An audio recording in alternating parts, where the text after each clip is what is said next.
देश भर में लोकसभा चुनाव जारी है। चुनाव खत्म होने के कगार पर आ गया, मगर झारखंड में एच और सी फैक्टर के अलावा कोई और फैक्टर पर बात ही नहीं की गई।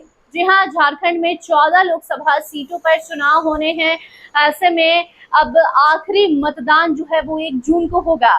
चुनाव खत्म होने के कगार पर है, लेकिन मुद्दे की बात कोई नहीं कर रहा। वो एनडीए हो या फिर इंडिया गठबंधन हो, सिर्फ और सिर्फ एच और सी फैक्टर ही झारखंड में चर्चा का विषय बना हुआ है। अब ये एच और सी फैक्टर क्या है, पहले आप ये समझिए।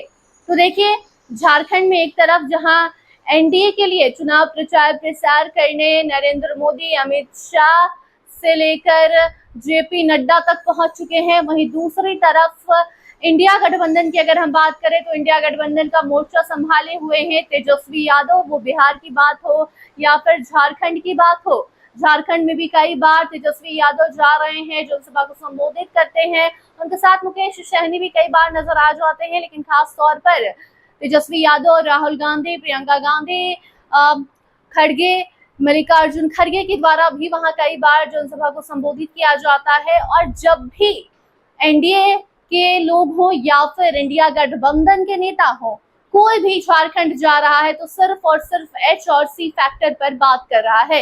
पहला एच फैक्टर की अगर हम बात करें तो एच मतलब हेमंत सोरेन। जी हाँ, हेमंत सोरेन की गिरफ्तारी को लेकर बात झारखंड में की जा रही है। और सी फैक्टर की अगर हम बात करें तो सी फॉर करप्शन, यानी कि भ्रष्टाचार।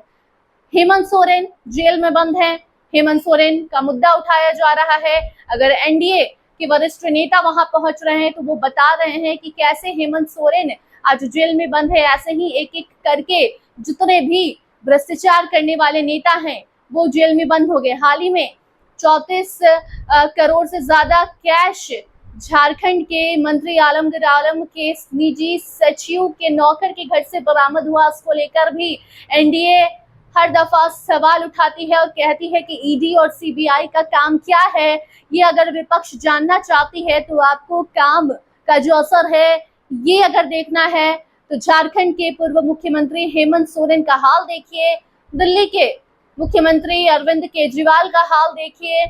ये हाल देखकर आप समझ जाइए कि ईडी और सीबीआई क्या काम करती है। मतलब साफ है कि हेमंत सोरेन एक बड़े फैक्टर बने हैं झारखंड के लोकसभा चुनाव में, यानी कि एच फॉर हेमंत। और दूसरा फैक्टर है करप्शन। करप्शन मतलब भ्रष्टाचार, और भ्रष्टाचार को लेकर भी लगातार टीका टिप्पणी जारी है। यहाँ तक कि असम के मुख्यमंत्री भी जब हिमंत बिश्व शर्मा भी झारखंड जाते हैं एनडीए के लिए प्रचार करने, वहां भी उन्होंने एच और सी फैक्टर ही इस्तेमाल किया। इसके अलावा किसी भी मुद्दे पर वहां बात नहीं की गई। दूसरी तरफ है इंडिया गठबंधन। इंडिया गठबंधन का मोर्चा संभाले हैं राहुल गांधी, तेजस्वी यादव, मल्लिकार्जुन खड़गे और तमाम इंडिया गठबंधन के बड़े नेता वहां पहुंच रहे हैं। और जब सवाल इंडिया गठबंधन पर उठाया जा रहा है तो जवाब देना भी बनता है, और वहां ये लोग जाते हैं और जवाब देकर वापस आ जाते हैं।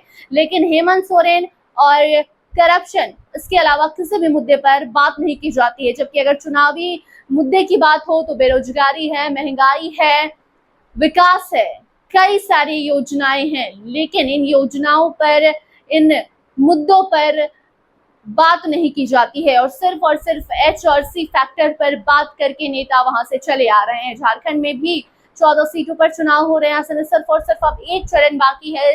7वां चरण जो है वो 1 जून को देश भर में होना है, जिसमें झारखंड भी शामिल है।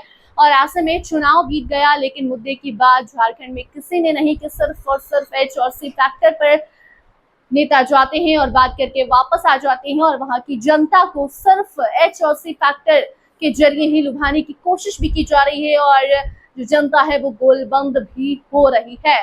बाकी अब देखना होगा कि 4 जून को नतीजे जो आ रहे हैं उसमें किसका पलड़ा भारी है, इंडिया गठबंधन या फिर एनडीए। जो भी परिणाम सामने आएंगे तस्वीरें आप तक हम जरूर पहुंचाएंगे। तब तक तमाम और खबरों को जानने के लिए देखते रहिए फर्स्ट बिहार झारखंड। धन्यवाद। पनोरमा ग्रुप, जो सोचता है वो करता है। आपके अपने सपनों का आशियाना